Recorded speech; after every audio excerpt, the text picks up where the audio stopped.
บ่ได้ไปหาเพราะว่ายากงานที่ทำบ่ได้ใจดำยังกึดนำตัวน้องคือเก่า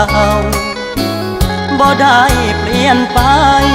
หัวใจอ้ายยังห่วงเจ้าบ่ได้ปล่อยให้เงา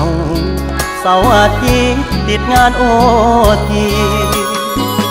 ได้แต่โทรหา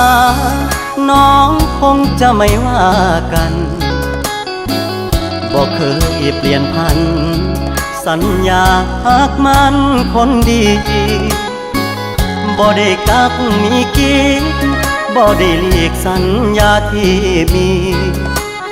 ย้อนงานยุ่งอีหลีคนดีอย่าเครี